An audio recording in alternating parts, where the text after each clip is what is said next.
Hello everyone, I hope you're all well and welcome to episode 90 of the James Layton Fitness Podcast. Now in this specific episode I'm going to be discussing, in my opinion, the biggest reason why, if you have goals of building muscle, why you're not actually achieving your goals.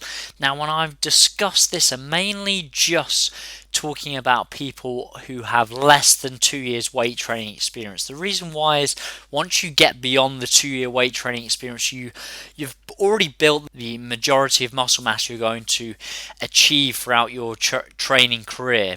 So therefore, once you're beyond that 2 years weight training experience, it does become more difficult to build more muscle. However, if you're under that 2 year weight training experience and you're not seeing any muscle gains, in my opinion, the biggest reason why you're not achieving your muscle gains is you're just not in an energy surplus. There's a great quote from Lyle McDonald, and he says, "You cannot build muscle out of wishful thinking and thin air," and that's so true, especially when you're under the 2 year weight training experience, because it should be relatively straightforward to build muscle at this stage, but you must be in that energy surplus. You must be consuming more calories than you're burning. You must be consuming sufficient protein. In my opinion, that is the biggest reason why people under their 2 year weight training experience are not actually achieving any decent amount of muscle gains. And often when you talk to people who are struggling to achieve their muscle building goals and they're under that 2 year weight training experience, often they'll say they're eating a lot of food, and that's their perception. But the reality is, when you actually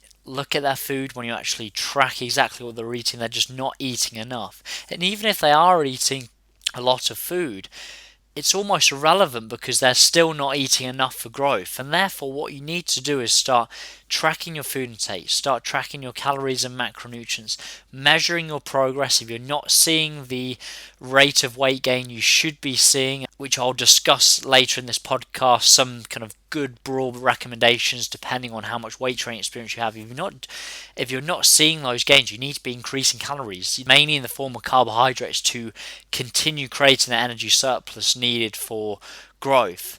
Additionally, once you have that in place, a program that focuses on progressive overload, a program that focuses on increasing volume over time, and most of the time, even though most people's programs I wouldn't say are optimal, just from looking around at the gyms I train at, and also when I look at programs that people are following when they prior to working with me. But the reality is, at that stage of their development, they will still be able to create that progressive overload. Most of the time, regardless of the type of routine you're following, especially when you don't have that much training experience, you're going to see strength gains, you're going to see volume increase by default, because if you're getting stronger within the rep ranges you're already doing and the sets you're already doing, you will be seeing volume gains. So often that isn't the issue. Don't get me wrong, there could be improvements made to their program, but I personally think the biggest reason why people under that 2 year weight training experience are not seeing muscle gains is simply the energy surplus. They're just not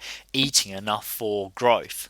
So here's some broad recommendations for weight gain targets you should be focusing on. If you've got less than 6 months weight training experience, you should be focusing on a 1 to 3 pound per month gain.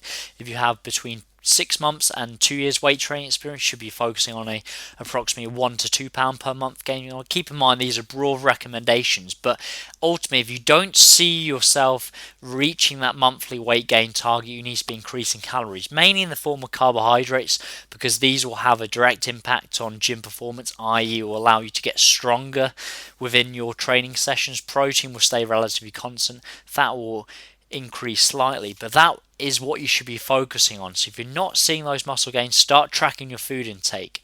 Once you start tracking your food intake, you're hitting similar calories and macronutrients each and every day. If you don't see that monthly weight gain, if you don't reach that monthly weight gain target, you need to start increasing calories. Otherwise, you're not going to achieve those muscle gains. Going back to that quote from Lyle McDonald, you cannot build muscle out of thin air and wishful thinking. It's so true.